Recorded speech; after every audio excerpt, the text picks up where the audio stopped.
ekstremizm g'oyalari bilan yo'g'rilgan videolarni ko'ra boshlaganimda ularga boshida ishonmaganman. Keyin ko'raverib qanaydir ta'sirlanib qolib, ularning gaplarini to'g'rilab hisoblab boshlaganman. Chunki ular faqat to'g'ri narsalarni aytayotgandek tuyulardi. Ya'ni bu yoqqa kelinglar, opalarimiz, singillarimiz qiynalishyapti, ularga yordam berishimiz kerak. Erkak kishi yordam berish kerak, bunday ishda jim o'tirmaslik kerak, qanday o'tiribsizlar deb shijoatlantiruvchi gaplar gapirishardi. O'shanga ta'sirlanib, o'sha ta'sir doirasiga tushib qolganman.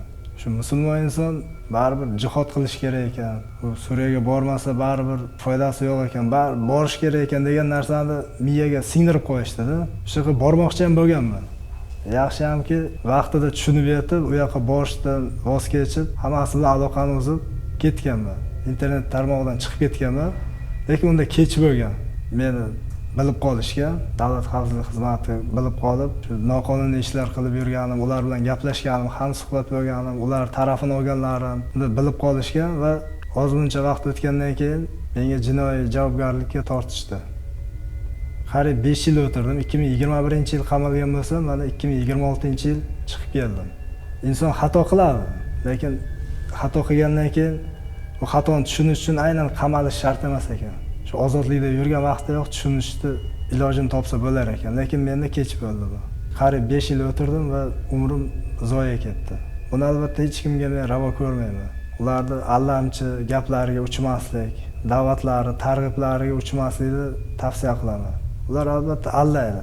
Har bir gapini tagida, zamirida o'zlarining manfaati turadi. Shu siyosiy o'yinlar hammasi shijoatlantiruvchi odamni, bir sodda odamlarni ishontirishda oson yo'li, kelinglar, qiyinchilik bo'lyapti bu yerda, yordam beringlar deb chaqirishadi. O'shanga ishonib qolib, ular taraf bo'lib qo'yganman.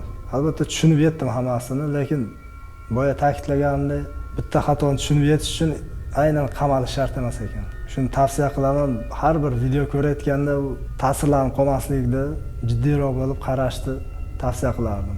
Har narsaga ishonib ketavermaslik kerak ekan.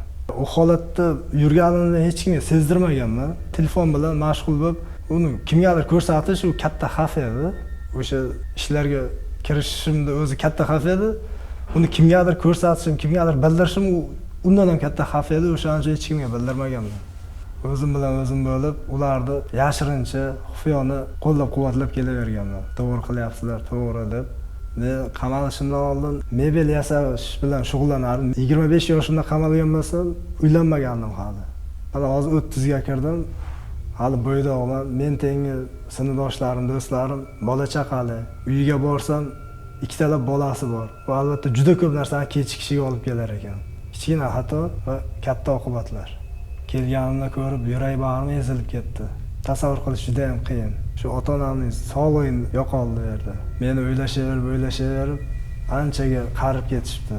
Vaqtni orqaga qaytarib bo'lmaydi baribir. Shu qamalishimdan oldin ishlagan joyimda ishlayapman yana. Qayta ishga olishdi. O'zimga yoqqan joy, o'zimga yoqqan ish. Shu ish bilan shug'ullanyapman. Hozir juda ham xursandman.